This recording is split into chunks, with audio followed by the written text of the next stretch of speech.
Hello, everybody, and welcome to another edition of the Best of Pedalshift. On this edition, we go all the way back to February 8th, 2018, for the very first Pedalshift Beginners Series episode featuring our good old friend James Rosenberg. Now, if you've been listening to the Best ofs, which I hope you all have, you've probably gotten these a little bit out of order. This was the actual first appearance of James where he talks about the origins of his ride, who it was benefiting, things like that. And this was a really fantastic episode because I think it gets into some of the really interesting intricacies of why someone would want to do a cross-country tour that has benefits for a charitable cause. So I think that this is a great best of, and I hope you enjoy it. We're going to have a few more of these for the remainder of the year because I think these beginner series are always really fun insights into what people are thinking about before a ride, particularly if they don't have a ton of experience. Hope you enjoy. Another little thing I wanted to throw out there as part of the pre-show banter here is I'm on the Facebook bicycle touring group a fair amount. I'm sure some of you have maybe even found the show through that. And it's really interesting just seeing all the different types of things people talk about on that. One thing that came up, somebody asked about books that remind you of bike touring. So not necessarily books that are about bike touring, but a book that sort of is cool to read on a bike tour. It kind of evinces that vibe. And I was reminded of a book that I think I may have talked about on this show before, but every time it comes up, I just feel like I need to evangelize this book because I just love it so much. It goes way back. I think maybe it's over 20 years old, but it's River Horse, and the author is a guy by the name of William Least Heat Moon. And the reason why I like this book so much, even though it has nothing to do with bicycle touring, I think it's relevant for talking about in a bicycle touring context. It's about a guy who takes on an adventure crossing the country in a weird way. He looked at a map and said to himself, you know what? I think you can cross the country completely by boat and portage only miles worth. You'll have to use different types of boats through it, and it's going to be really hard in spots, but I think I can do it. That was basically the premise of the whole thing. And so it's this really cool, interesting adventure, and it reminds me a lot of bicycle touring because, frankly, we're doing something that's a little off the beaten path. We're riding bicycles with usually a lot of gear on it for long distances, and lots of people think we're crazy, just like everybody thought he was crazy with all of that. So I think it's a cool book. It's a good read. It is called River Horse by William Least Heat Moon, and it's one of my favorite books, and I would really recommend it. So if you're looking for some good winter reading or some future bike touring reading, I think this is a great book to bring along with you. He's better known for another book called Blue Highways, which is a really interesting, almost like a memoir about what was going on in his life. And this might have been back in the 70s. His relationship had just broken up. He had just gotten fired, and he decided to cross the country in, I think, if it wasn't a Sprinter van, it was like a pickup truck or something like that, but staying only on offbeat roads. In other words, no interstates, no state highways. And on the old maps, the old style maps, they used to be blue lines for those highways. So that's why the book is called Blue Highways. That's probably his best known book. It's another one, but since it's motorized transport, it's not as cool as River Horse. So I go with that. So anyways, book recommendations here at the top of the show. On this show, we've got some really cool stuff. We are going to be talking about some beginners, and we're going to be kicking off the beginner series, which we'll be talking about in a second here, and also doing some Connections Catch-Up, and it's Connections Catch-Up Volume 1, the emails. So let's get things started.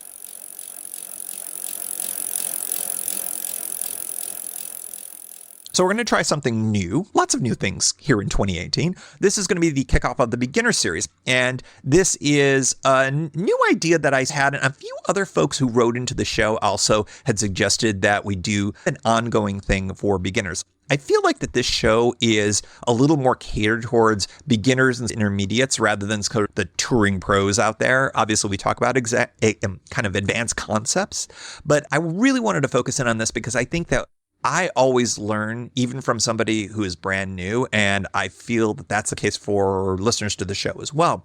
And it's always interesting to experience bike touring through a beginner's eyes, or in this case, through beginner's ears, I guess. This is a podcast, total audio interface. So what we're going to do is we're going to be following a listener of the show, James from New York, and he is tackling his first tour this summer. And so we're going to learn along the way with him, and I'll be checking in with him about once a month and just getting an idea about what's going on with his tour prep.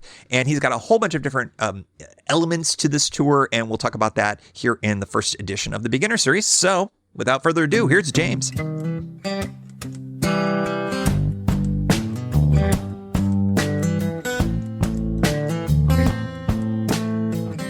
I am James Rosenberg, currently living in New York City. And for the last couple of years, I have been either preparing for or in the process of applying to business schools. And one of the big things that I've been looking forward to with business school is that I was going to get to take a whole lot of time off between when I left my job and when I started school. So I've spent the last probably year and a half or so planning out what I was going to do in that time off. And originally the plan was to hike the Appalachian Trail. I knew I wanted to do something that was adventurous and something that I likely would not have the chance to necessarily do again if I were to go back into the corporate life. Unfortunately, the Appalachian Trail, or maybe fortunately, the Appalachian Trail just didn't work out with the timing on when I'll be able to take the time. So I nixed that one and just played around with a couple different ideas on what else I could do. Thought about motorcycling around Southeast Asia, thought about hiking the Pacific Coast Trail. And I don't even remember how, but somehow I learned about bike touring and thought like, wow, that sounds really cool. So I just decided that I was going to ride across the United States. I have never ridden more than 50 miles at a time. And I would say that one ride was probably the longest ride I've ever taken by about 45 miles or so. And you're going to have more of those. Hopefully. So I think it would be an understatement to say I'm a complete amateur in the biking world. But as I've started to prepare for this tour, I've started training pretty seriously over the last couple months. It started off by just going to the local gym and getting on the spinning bike for an hour, a couple times a week. And then it slowly transformed into actually purchasing the bike that I will be using to ride across the country and going on rides with that. And then recently it's turned into riding that bike on an indoor trainer and watching way too much Netflix.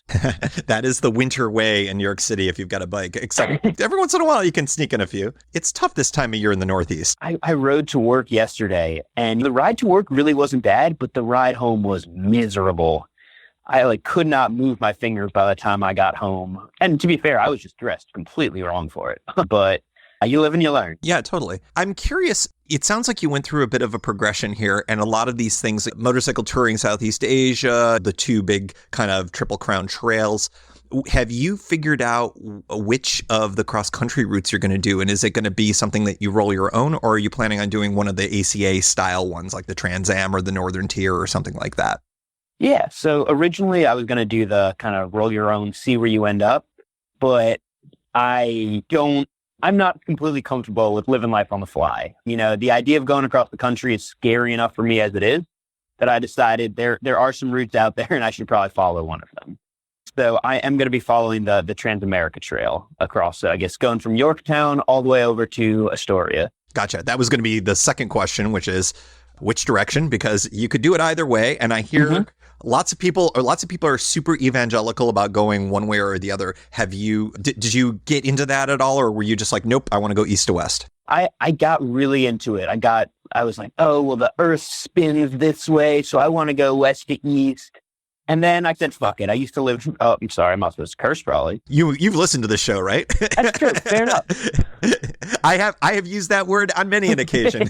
I used to live in Norfolk, Virginia. I lived there for about 2 years. So I thought it would be cool to leave from right around where that town was and leave from a place that I knew a little bit. So that's how I decided to go east to west.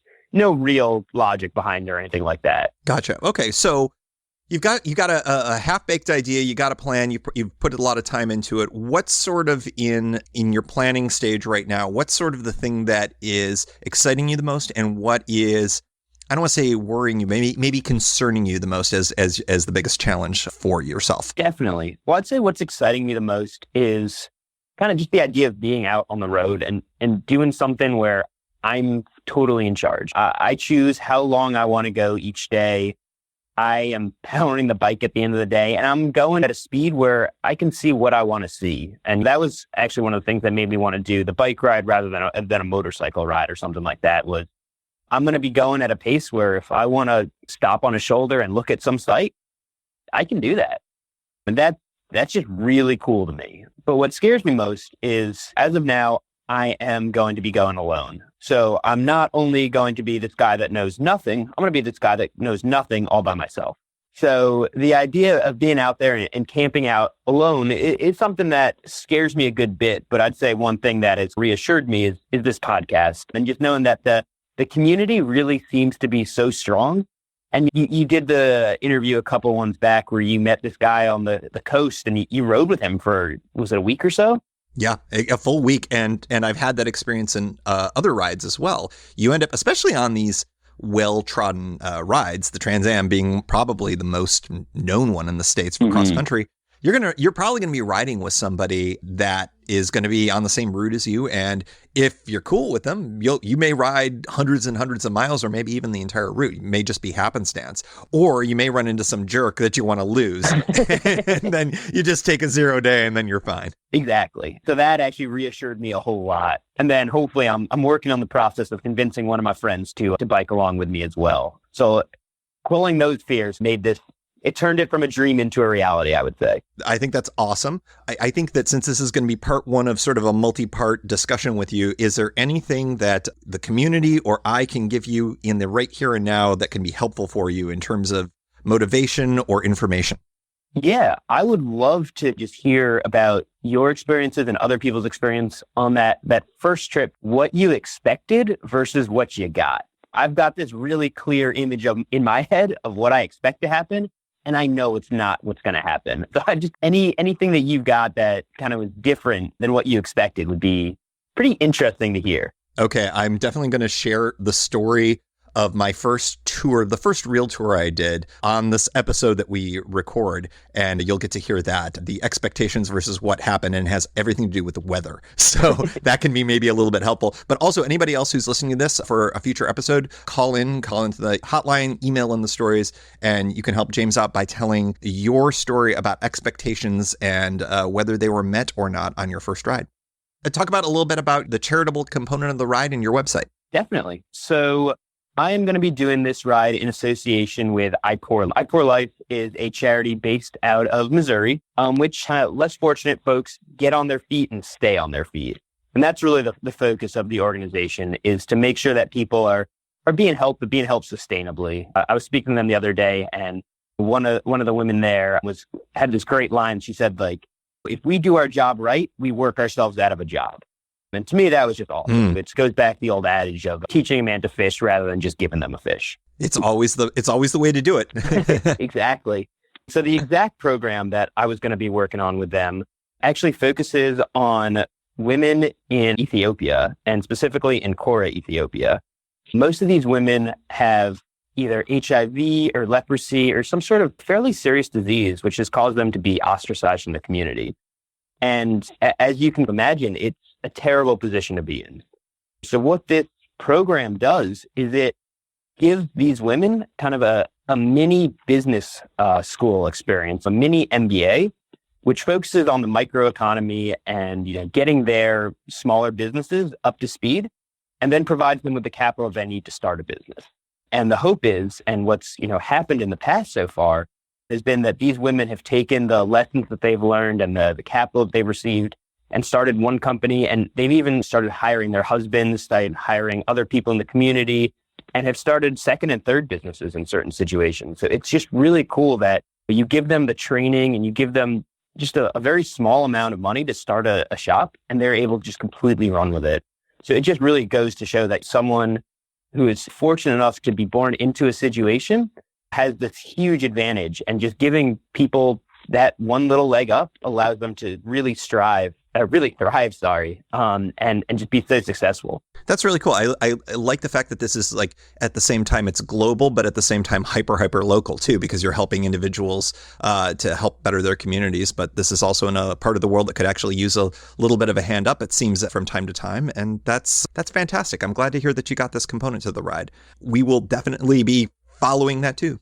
Are you going to be doing any educational components during the ride for this, or is it talk more? How is this integrating into the ride? Yeah, so that is part of the plan, and we're still figuring out exactly how we're going to be integrating that into the ride. But I was speaking with their social media manager earlier in the week, and I think a lot of it is going to be kind of them sharing a lot of the stories of the successes, because how the program works is it costs only $1,000 to finance a woman. So each woman can be brought up to speed, set up their business, taught all the lessons with only $1,000.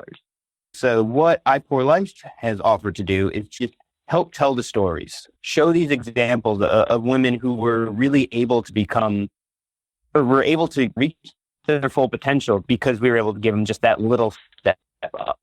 And in that, we are working on creating a website and a full campaign for it. The idea originally came from this guy named Jesse, who is the cousin of one of my friends, Tim. Tim is actually the guy who might be joining me on the tour. We're fingers crossed there. But Jesse and his friends had done this ride 2 years ago, and they created this incredible campaign. And that's the website, Tim, that I had sent you. It's called rideforcora.com. And I think we're currently in the process of creating that Ride for Cora 2 website. But just going on there, it gives you such a great feeling for the impact they were able to do. They kept an incredible blog of every day, what they saw, what they went through. And it's a really neat, really, really neat website, I thought. Yeah, that's super cool. And I think that it tells a great story as well.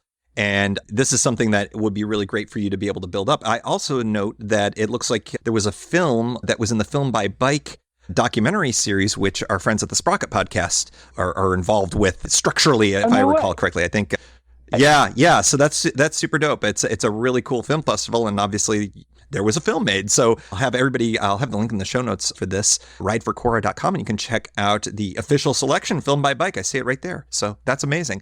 So yeah, I'm really excited to be sharing your story as we build up. We're going to do this chapter by chapter, and it should be really exciting to follow your growth getting up to the point where you're wheels down, and then we'll follow you on the ride itself. Great. Well, I look forward to it. And I really look forward to hearing everyone's advice and giving me a better sense of what to expect. Hey, if there's one thing about bicycle tourists, you will get advice at every corner. So that's the best part.